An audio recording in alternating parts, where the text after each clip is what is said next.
மாற்றம் என்பது வெறும் சொல்லல்ல, ஒரு செயல். எதிலிருந்து மாற்றம்?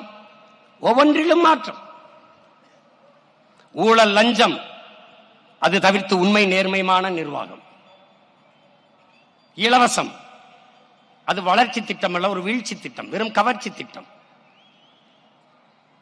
இலவசம் பெற வேண்டிய ஏழ்மை வரையில் இல்லாத மக்களின் வாழ்க்கை தரத்தை உயர்த்துவதுதான் தொலைநோக்கு. 1,00,000 கோடியை வட்டி கட்டுகிறது நமது அரசு. 3,00,000 கோடி தான் நிதி நிறைய. ஒவ்வொரு பட்ஜெட்லயும் ஒவ்வொரு ஒதுக்குற நிதியே 3,00,000 கோடி தான். அது 1,00,000 கோடி வட்டியே கட்டுறாங்க. இப்ப நமக்கு இன்னொரு கேள்வி வருது, 10,00,000 கோடி கடனை பெற்ற நமது நாடு எந்த ஒரு நலத்திட்டத்தை சிறப்பாக நிறைவேற்றி முடித்திருக்கிறது? சொல்லுங்க. ஏதாவது ஒன்று. கல்வி, ஆகச்சிறந்த கல்வியை கொடுத்து விட்டோம். ஏழை பணக்காரன், உயர்ந்தவன் தாழ்ந்தவன் என்று பாகுபாடு இல்லை.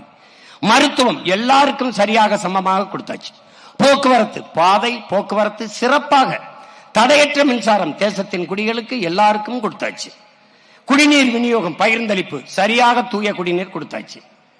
இப்படி ஏதாவது இருக்கா? இப்படி ஏதாவது?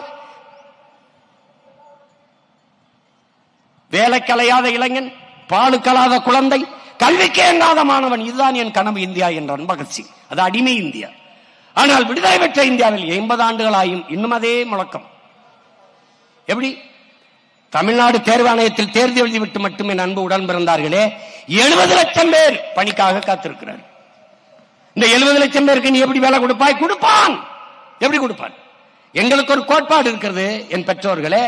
நீர், வயிறு, நீரு, வயிறு, உயிர், அறிவு, பயன், வளர்ச்சி, இதுதான் எங்களுடைய ஆட்சி முறை. நீர் என்ன? நீர்வள பெருக்கம். நீரின்றி அமையாது உலகு. தண்ணீரின் தேவையில் தன்னிறைவு எங்கள் திட்டம். நீர் வந்துச்சா அதுக்கப்புறம் வயிறு, பசி, பசி வந்தால் 10 பறந்து போகும். மானம், குடிப்பிறப்பு, தானம், தவம் எல்லாம் போயிடும். கல்வி எல்லாம் போயிடும். நீ மனுஷனாக இருக்க மாட்டாய் என்கிறார் அதிவு மூதாட்டி அவை. அப்ப என்ன பண்ணுவோம்? பசி என்ற சொல் என் தேசத்தில் இல்லாம ஒழிக்கணும். என்ன பண்ணுவாய் சீமான்? நானே வேளாண்மை செஞ்சிருவேன். வேளாண்மையை அரசு பணியாக மாற்றிடுவேன். தற்சார்பு, பசுமை, தாய்மை பொருளாதார கொள்கையை முன்னிறுத்திடுவேன். வேளாண்மை சார்ந்த பொருளாதாரம், அதனால் பசுமை பொருளாதாரம். ஆடு மாடு வளர்த்தல், நெசவு செய்தல், பட்டுப்பூச்சி வளர்த்தல், தேனீக்கள் வளர்த்தல், மீன் வளர்த்தல், வாத்து வளர்த்தல் எல்லாம் அரசு பணி. பனை சார்ந்த தொழில், தென்னை சார்ந்த தொழில், நிலமும் வளமும் சார்ந்த தொழிற்சாலை, வேலை வாய்ப்பு, வளர்ச்சி. உன்னுடைய தொழிற்சாலை காற்றை நஞ்சாக்கும், நீரை நஞ்சாக்கும், நிலத்தை நஞ்சாக்கும். என்னுடைய தொழிற்சாலை எதையும் செய்யாது, எந்த கேடையும் விளைவிக்காது. அவனவன் வாழ்விடத்திலே அரசு பணியை கொடுத்துருவேன். இந்த 1000க்கு கையெந்தைய ஆத்தால பண்ணி வைக்க மாட்டேன். நீ அங்கே இரு. இந்த திருச்சியா இந்த ஒரு துறையூரா, அங்கே அரசு பணி. எங்கே இருக்க நீ? சேலமா, எடப்பாடியா? இந்த அங்கேயே என்ன வருது? மாம்பழத்திலிருந்து வர தொழிற்சாலை, பலாப்பழத்திலிருந்து, கரும்பிலிருந்து, ஆடு மாடு வளர்த்தல்.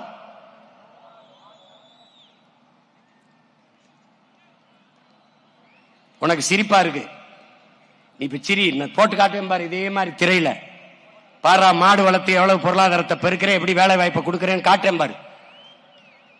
எங்க பொருளாதாரம் இருக்குன்னு தெரியாத பைத்தியங்கள்ட்ட நாட்டை கொடுத்துட்ட நீ. அப்ப என்ன பண்ணுவேன்? வேளாண்மை, பசி சொல்ல இருக்காது. பால் மட்டும் இருந்தால் என் உடன் பிறந்தார்களே, பசி என்ற சொல் அந்த நாட்டில் இருக்காது. பால் முழுமையான உணவு. பிறந்த உடனே தாயின் மாரில் 1.5 ஆண்டுகள் பால் தான் குடித்தோம். முழு உணவு, எந்த திரவ உணவுலையும் கழிவு வராது, பாலில் வரும். புரதச்சத்துள்ள முழுமையான உணவு. பால் இருந்தால் பசி வராது. ஏன்? நான் பால் வச்சிருப்பேன். உன்னை மாதிரி காலை உணவு உப்புமா கிண்டி போட மாட்டேன் ராஜா. பள்ளிக்கூடத்து வாசல்ல கடை வச்சிருப்பேன். முல்லை, குறிஞ்சி, முல்லை, மருதம், நெய்தல் அங்காடின்னு நான் அங்காடி வச்சிருப்பேன். அரசு அங்காடி. நோ சுகி சுமோட்டோ நானே வச்சிருப்பேன். நோ ஊபர் ஓலோ, நானே உலான்னு நானே போக்குவரத்து நடத்துவேன். எல்லாம் என்கிட்ட இருக்கும். பால் குடிச்சிட்டு தான் என் பிள்ளை போகணும். முட்டை வைப்பேன். நாட்டுக்கோழி பண்ணை வச்சிருப்பேன். நான் 5000 ஏக்கர் 2000 ஏக்கர் 3000 ஏக்கர் பண்ணை இருக்கும்.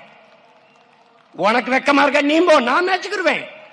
ஆனா இங்க பார் முட்டை சாப்பிடுறேன், கறி சாப்பிடுறேன், பால் சாப்பிடுறேன் வந்தாயின்னு வச்சுக்க, பச்சை மட்டை வச்சு பிச்சு போடுவேன்.